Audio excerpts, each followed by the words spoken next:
quite a lot going on in our stuff, Yeah, like we've got the blackened and the death metal influences for sure. And then we've got a lot of sort of melodic sections as well, which is inspired by, different types of metal, old school classical metal like Iron Maiden, for example.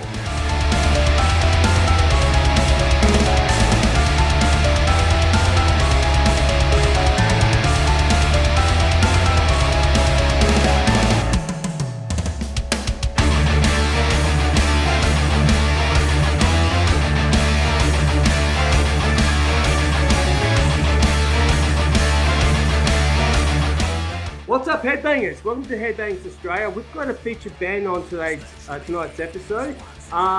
If you guys are into games like Skyrim, or if you're into your fantasies like Lord of the Rings, Game of Thrones, anything around that kind of culture, there's a band that's basically out there in Brisbane, Australia.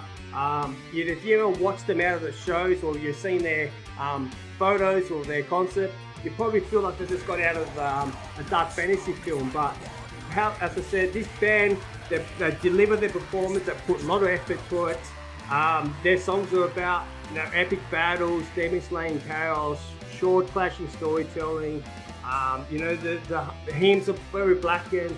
With their music style, they blend with melodics and symphonic overtones with elements of black and death metal. Darklore channel the spirit of legendary universe like Game of Thrones, Lord of the Rings, and Skyrim, as I mentioned earlier, while they forge into darkness together. Please welcome Darklore. We've got Hargoth and we've got Raiven Dark. How you guys been? Yeah, good. Thanks. How about yourself? Yeah, pretty well, thank you. Pretty well. Excited to be here. Awesome. We're pretty much here because we're pretty much going to talk about your upcoming album, The Great Elven War, which is the follow-up to your debut record, The Evil of Man, which your new album, which is going to be set to release on February the 20th, 2026. I just want to say I had a chance to hear it earlier, and honestly, I really liked the album. I really liked how it got drawn into the fantasy world, and I'm going to be going into a bit more in depth while we'll continue the chat. What was the concept and the story behind doing this album? I suppose we kind of do a mix of writing stories, lyrical content based on our own original sort of lore, as well as a mix of honoring the fantasy universes that we've all grown up and has sort of like impacted our lives, whether it's games, books, TV shows, movies, all that sort of thing. So the album is really a mix between the two. But in terms of the album name, The Great Elven War, that is based around one of our original tracks. And we felt out of every track on the album, in many ways, it's the strongest and the most powerful. And we want to emphasize as well, we're kind of like a blackened fantasy metal band, and that name really screams that. It captures us very well. Yeah, so when I did listen to the album, like the mix had that melodic, symphonic sound, but as you mentioned earlier, the blackened, the death elements. How did you guys find the balance without losing that aggression when you were, during the recording process? Yeah, it's I guess there's quite a lot going on in our stuff, Yeah, like we've got the blackened and the death metal influences for sure. And then we've got a lot of sort of melodic sections as well, which is inspired by, different types of metal, old school classical metal like Iron Maiden, for example. We've just sort of mixed all of that with our fantasy elements. We just, I guess, when we first formed, those sorts of that was the kind of lyrical content that interested us, and so we kind of just stuck with that. But I mean, yeah, a blend of very powerful influences. I think Immortal, for example, Dimmu Borgir, they're really really big influences for us. And then you sort of clash that hard against other things like Iron Maiden, even some power metal bands, and even like Nightwish, for example. Um, some of the symphonic elements and stuff like that. It's really, I look at us as being like a kind of a bit of a hybrid between sort of everything. And but yeah, no, it in the studio it came out super powerful, super aggressive, and but a lot of beauty at the same time. So I think a job well done to all of the band members, of course, but as well our producer Kaylin Austin really helped push the very very best out of us for this record. And I have to mention Chris from Monolith Studios as well, from Orpheus Omega. He was the genius behind the mix and the mastering, and he did a fantastic job too. Yeah, because Chris is a good producer, and what he's done with all the bands that he's worked with, he works with so many drummers of metal, like Thrash, Death, what you guys do, and he's actually a good producer in Australia, and he can make anything that sounds great. So it's awesome that you had Chris on board, and he got you that sound, because what I've heard in that album, each track stands on its own, man. Like, it doesn't, it feels like I can't really go, oh yeah, Darklore's this and Darklore's that, because you guys made it sound like your own. Like each track had its own standard, and the songs are very, they all have different sections on the song. Like I remember some riffs. I was paying attention to one song that stood out, and that was the North Remembers. And I remember at the beginning, like there was a cicados coming in. I'm like, oh yeah, this is fucking building up. And then the last bit of the cicados, this guy staying that longer, and I'm like, fuck, I didn't see that coming, because when I got drawn into that track, it was like, yeah. And I'm like, oh yeah, he comes out the last bit. And these guys just threw me off. And then that song just engaging, and each track, I'm going to tell any of the one that's going to listen to this record, there's full engagement from start to finish, because it has that tells, and it does put you in the world of, of the fantasy, Skyrim, Lord of the Rings, all that kind of stuff. Like my favorite game all the time was Skyrim, so I could always, I wish they made another Skyrim game in the future, because she's got some of the songs this guy's put on will be a great soundtrack, so it's like, if there's any dreams or any explorations that one day you're like, fuck, if anyone comes up and wants Darklore to do some soundtracks, and is there anyone that drawn into mind that you guys would probably like, what, I would really love to work with some gaming platforms, or some, some, anyone that some people want to do short films or productions of this. Yeah, is there anything that you guys basically have this inspiration, or some wish that, like you want to, if you ever got invited to collaborate? I think Hargoth, you could probably agree to this as well, but we're pretty open to like absolutely all of that. For me personally, I used to think BlizzCon would be really cool, because they do have some bands that play there. They do the big games like World of Warcraft, Diablo. There's a couple other games which we do actually. Some of our past songs and a song on this album, Wrath of the High Heavens, which is the last song that is based on Diablo. We do songs based in their universe, and I had always thought that it would be incredible to do something with them, even if it's performing at BlizzCon. That would be amazing. Awesome. What about you, Halgoff? Is there anything that you would be like to be a part of, like if you ever got caught up for anything that you want to collaborate, or yeah? Yeah, certainly. Like, like I've got some mates that are into making movies and stuff, and I know they've had some very loose ideas of getting us kind of involved in stuff in the past. So it's all just dependent on whatever opportunity to that provides itself. Like I kind of believe if an opportunity presents itself, you take it with both hands. So whatever comes our way, I'm happy to sign up to. Really. Oh, awesome, man. Awesome. Like I don't know the rumors are true. Like I love Game of Thrones, and personally I like how they, whatever franchise it is, Star Wars or, you know, Star Trek, I like how they expand the universe. And I've heard that, Game of Thrones are looking at doing this and doing that. So if the project goes ahead, mate, I will just fucking throw your music out there and go, look, this is what we could do.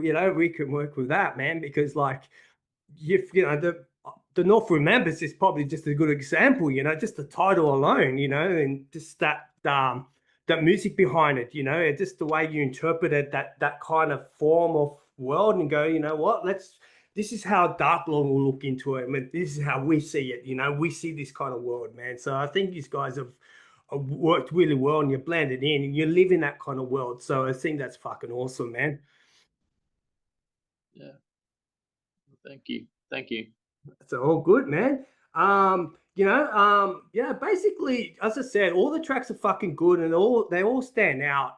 I can just imagine that the songwriting process, everything that was going through it, all the lead up with the couple riffs and going through the recording and probably lyric ideas. And was there a particular track that you thought was the most challenging track to get it done to what you wanted for it to be with all the other tracks? Was there one track where you thought, this track is the most hardest, but let's find out how you can evolve. Did you have any challenging tracks in the upcoming album? Well, it's funny, actually. Like I was just literally having this discussion with our other member last night before we practiced Luna, and I was actually saying, and it's funny you brought the song up a few times already. I was saying how the North Remembers is actually probably one of the more challenging tracks um, with the writing process.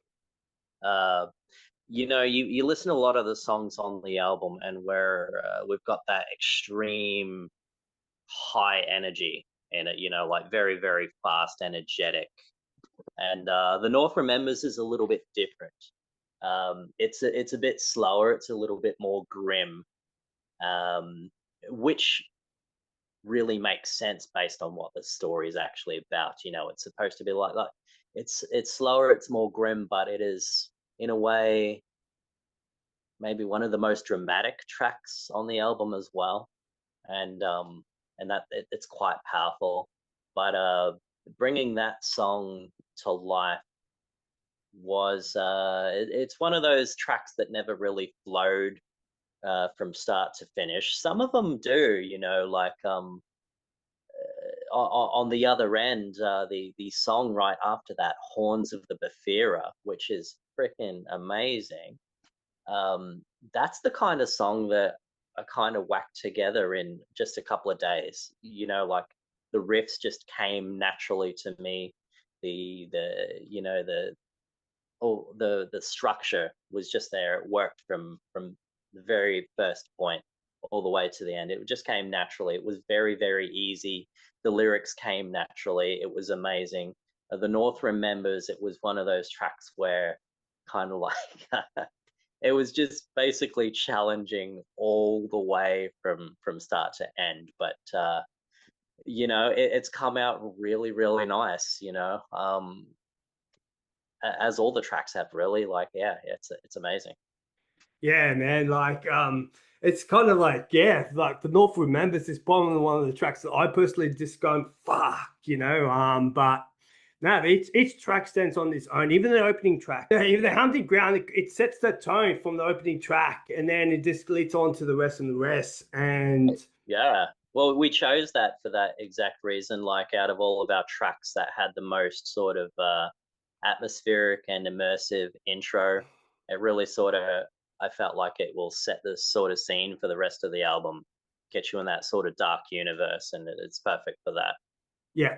And the good thing is that the hook up the track after, which was the lyric video that you guys released earlier, the Descendants of the Power Moon, and that track compared to the Haunting Grounds is totally different because different type of elements in the metal as well, and the direction of the song. So, you know, they're all, as I said, man, each track stands on its own. Hargoth, man, was there personally a track in the album that you personally found more challenging compared to maybe some of the others of the band? Maybe I guess as far as challenging goes, maybe Great Elven War. It's such a big song, 14 minutes or however long it goes for. So it's I guess as far as challenging goes, remembering how to play that grand of a song from start to finish, that gets a bit difficult sometimes. There's a couple of riffs in there on bass that get a little bit technical. So, and then from when it was first written, the first version of the song to what it is now, there's been a lot of parts that have kind of changed from where it once was to what it's finally become now. So a lot of just learning the parts, then learning the new sections to kind of get it to flow better and all that side of things. It was a pretty big song, but all of our songs are quite long in general. So I'm just a bassist, man. Like at the end of the day, it's not that hard.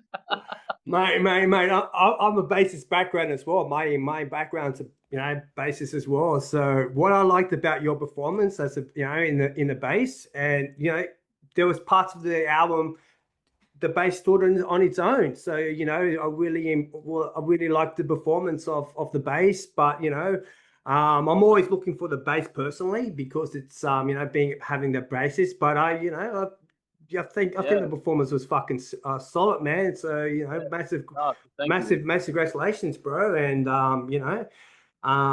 just remember the bassist holds the band together. That's true. Yeah, I've got quite a few bass leads throughout the whole album. Get a shine a little bit here and there, but I feel like bass is kind of like a support class in a video game. You kind of, if you're not there, the team is let down, but you need to be there. That's it, man. The bass do make the party. We just put up the jokes and we put up all that kind of banner, but yep, we know deep down you really need us. So what I like about albums, I like the artwork, and the cover for your album, it basically does set the tone of the Great Elven War, because you see two sides. You see the team red and the team blue, and there are two characters. You got the female lead warrior who represents the red, and you got the elven king, or it looks like the king with his throne, with the blue. So it's kind of like the fire and the ice element. And if you look closely to the artwork, it is an elven war because they're both elves. So basically, how did you guys find the right artist to get your imagination interpreted to the cover of the album? Because it's a very strong cover. We found the artist, so shout out to, I think, Eka Sapatra, I think is how you say his name. He's a artist, and I think he's based in Indonesia from memory. We found him quite a long time ago. He didn't do the cover for our first album, but we kind of stumbled across him after that point. And so we started getting him to do t-shirt designs for us. And every piece of artwork he put to us, he just captured our vision perfectly. But you know how you look at art and it becomes so good that it inspires you to, go further, his artwork would always inspire me to sort of even dive further into lore for some of our own original tracks and everything. I could literally see his art breathing life into our world. And so, you know, it was a pretty easy choice just to stick with him. And we've got him to do everything for us since that very first T-shirt design he did. That's multiple different designs for our first album for T-shirts. He's done our banners for us. Our album cover, of course, and that's just the album cover. That doesn't do it justice. There's a whole the war, the battle that you see on the album cover. It continues across the back page of the album booklet. He's done everything for us, and also we have artwork for each individual track, which you know, you'll probably see them pop up as we release them over, you know, the streaming platforms and everything like that. He's just absolutely fantastic. He's the kind of guy that just sort of really gets it right the first time every time. Yeah, he's amazing. Because on your Bandcamp page, like, you know, with the banner, is that the extra bits of that art? Because I can see on the Bandcamp, you see the album cover, but then you see the extension more on the left hand side, which is the whole battle. Is that what you're referring to when, you know, when the booklet will come up, the whole background drop? Because you can see everything, man. Yeah. Like, yeah, you can see, like, because it's only small. I can't, because it's small and Bandcamp. It looks like a raven or a crow, but you know, I just watching. It's like it's just watching it, just spectating, just watching. Oh, okay, cool. This is what's going on. Yeah. And you see. So a really fun thing about that picture as well. Yeah. So a really good thing about that picture is so that picture you do see. Yeah. So you got your front album cover there.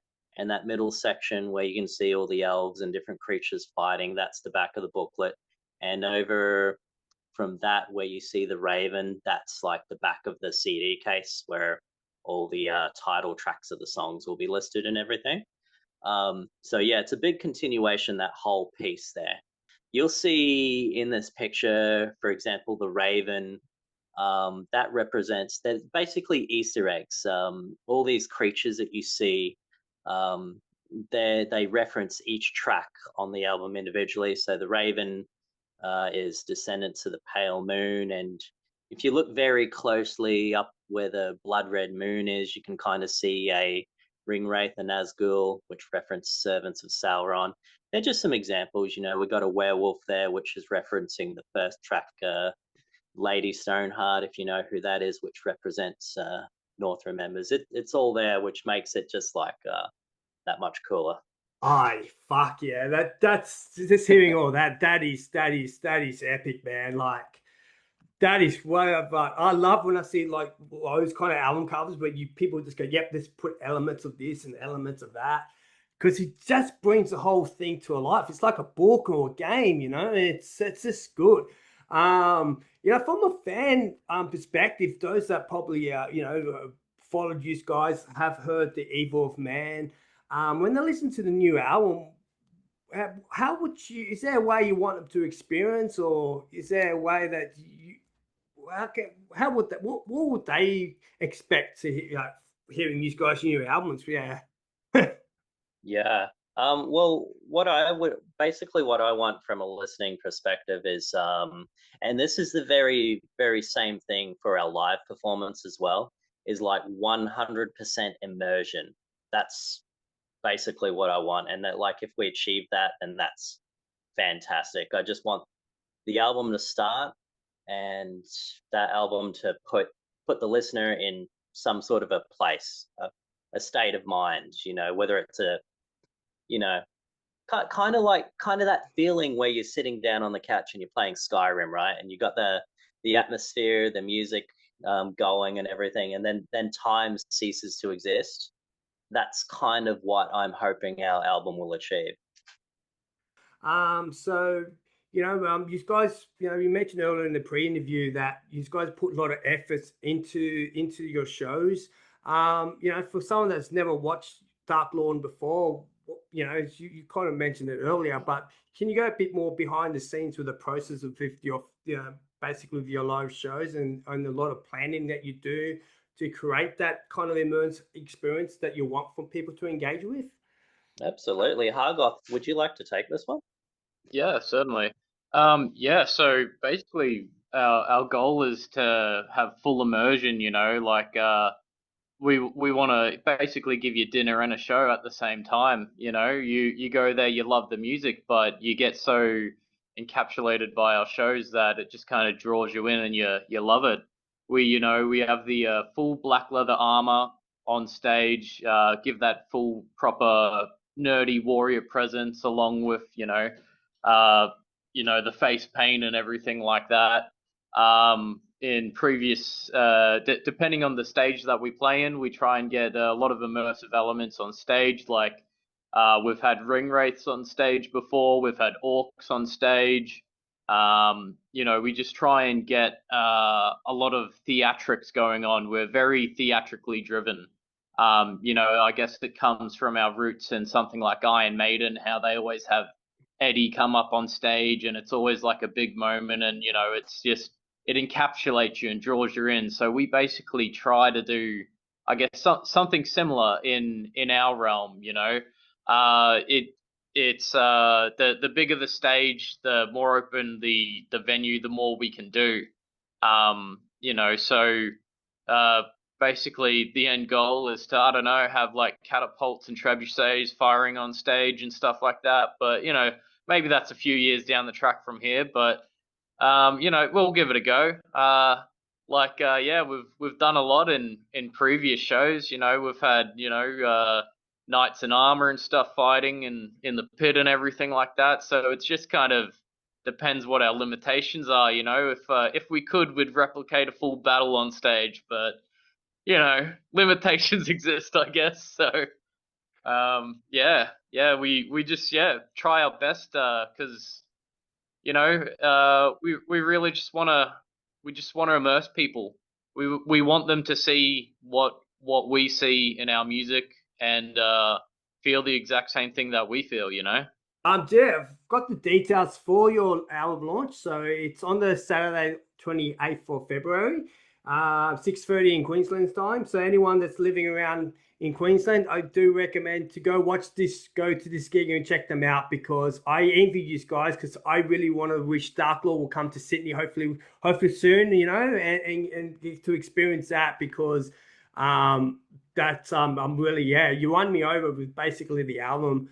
That and the songs that come in just with what you created, what you try to create to achieve. See, normally, when I get excited, I mumble my words. So if you see me mumbling, that means I'm really excited, man. Love it. Yeah. So anyone that hasn't heard of Darklore before, like, what would you recommend be? Probably it can also be your old records or some of the singles that you've released in your, with the band's basically assistance. If no one ever heard of Darklore, what would be the song you go, you know what? If you want to know what we're really about, I recommend you listen to this track. I guess I'd definitely suggest something off of the Great Elven War coming up.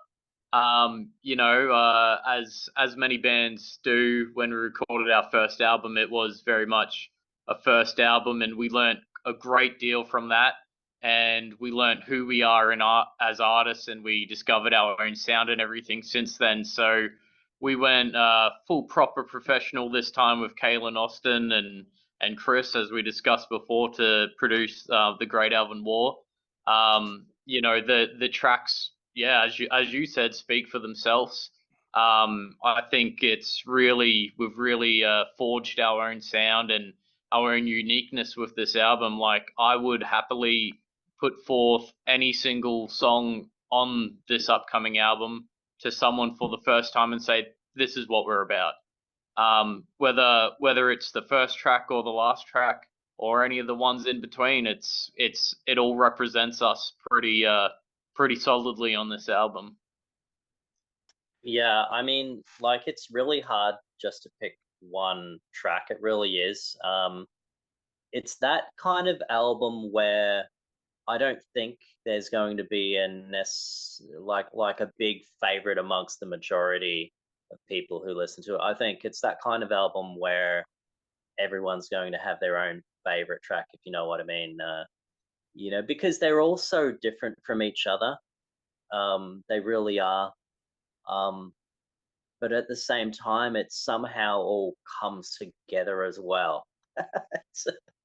They're all so uniquely different, but you can tell each track that there's similarities in each track to sort of pull it together too. But I don't know if I had to pick one track. I don't know. It's so hard. Maybe at the moment I've got a soft spot for Servants of Sauron. That's the That's a next good single track. we're releasing. We're releasing that it's coming up at the end of the month. I've been focusing on that a lot. But if you asked this to me yesterday or tomorrow, I'd probably tell you a different track. It's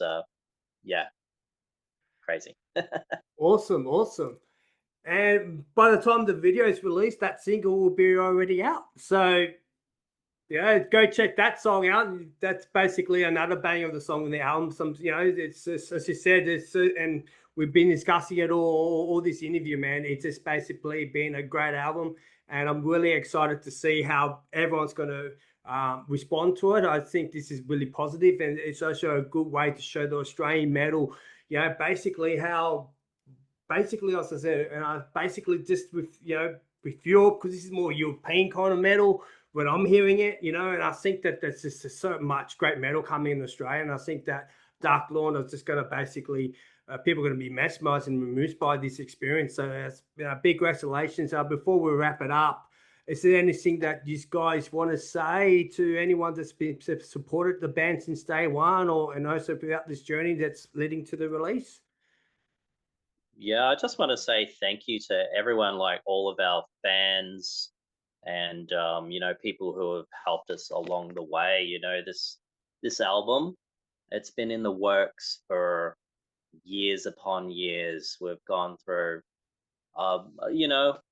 challenges like every band, but all for a good reason. And I'm just grateful for everything that sort of happened along the way to bring us to this point, because this album's turned out to be just spectacular, mind-blowing, and this is a product for our fans, for the people that have stood by us in every single battle. We just want to say thank you.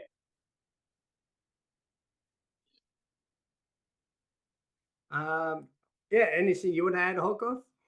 Yeah, no, I'd also just thank everyone as well, like especially our diehard fans that are there at every single show we play. There's quite a few. We have a very dedicated, loyal fan base. They come to our shows dressed up in the same armor that we dress up in.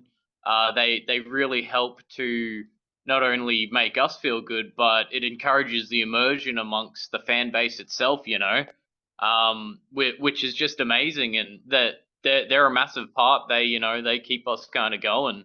The fans are great. There's some people that are from basically day one when we've been playing, they haven't missed a single show, which I think is just absolutely fucking amazing.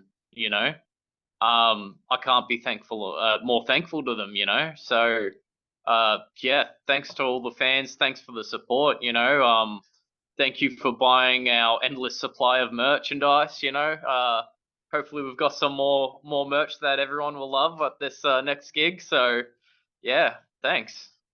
Awesome. So the Great Elven War, it's going to be released on 20th of February which is really just a month away. Is it you guys gonna have some physical copies as well of the album? Yeah, we do have a small run available, physical copies, CDs, so Cool. they will be available at the album launch. Awesome. So so anyone at the album launch, be the first amount to months to get the full physical copies of the album. You can also stream it on Bandcamp, Spotify. But we want to thank Hargoth and Raiven Dark. Thanks for joining us on Headbangs Australia, and we're looking forward to seeing how this journey goes throughout the year and continue the battle unfolding in the Great Elven War. Thanks for having us. Thank you for having us.